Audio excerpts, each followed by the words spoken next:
C'est la question que je me posais et je suis sûr que je ne suis pas la seule. À quel âge est-ce que tout ça commence, vraiment? Alors, je suis parti en quête de la réponse. On pourrait croire que la question est simple, non? Mais ce que j'ai découvert, c'est que la réponse est bien plus complexe, bien plus nuancée que tout ce que j'avais pu imaginer. On a tout ce chiffre en tête, 51 ans, l'âge officiel de la ménopause. Mais ce que j'ai appris, c'est que ce chiffre n'est qu'une toute petite pièce du puzzle. Et surtout, ce n'est pas le début. En fait, cet âge de 51 ans, ce n'est pas le point de départ, c'est la ligne d'arrivée. C'est le jour précis des toutes dernières règles. La vraie histoire, celle qui nous impacte au quotidien, elle se déroule bien avant.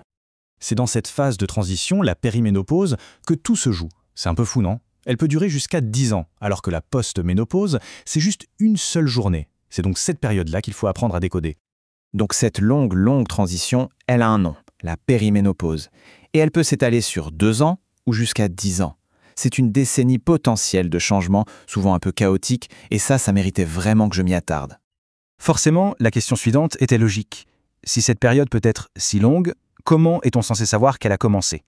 Parce que les signes, comme je l'ai vite compris, sont loin, très loin d'être évidents.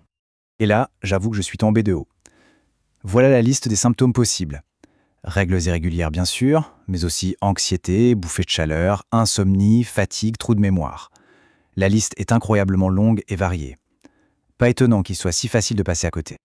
Et voilà le point crucial. Ces signes n'arrivent pas tous en même temps en disant « Coucou, c'est la périménopause ». Non, ils apparaissent, puis ils disparaissent, ils changent d'intensité sur des années.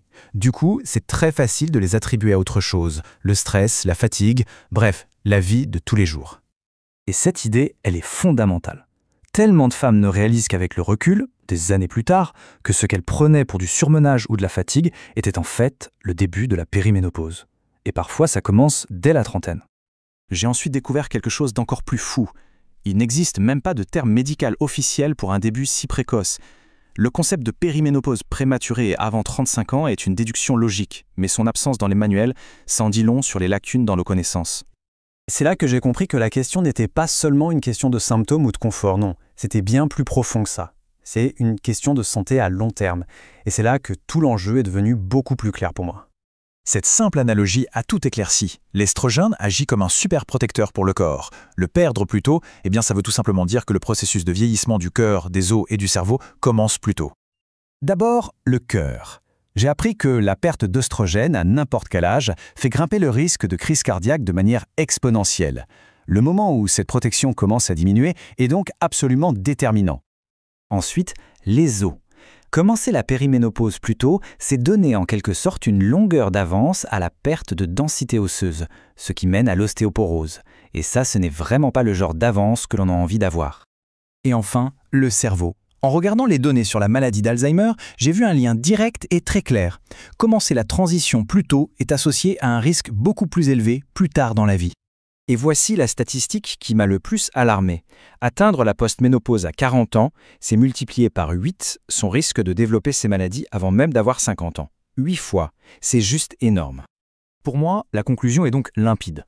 La clé, ce n'est pas de prédire un âge sur un calendrier. La vraie clé, c'est d'avoir la connaissance pour reconnaître la transition quand elle se produit, peu importe l'âge qu'on a. Et tout ça m'amène à une dernière pensée. Et si au final, la véritable clé n'était pas notre âge, mais plutôt la qualité de l'attention qu'on se porte, notre capacité à être vraiment à l'écoute de notre propre corps.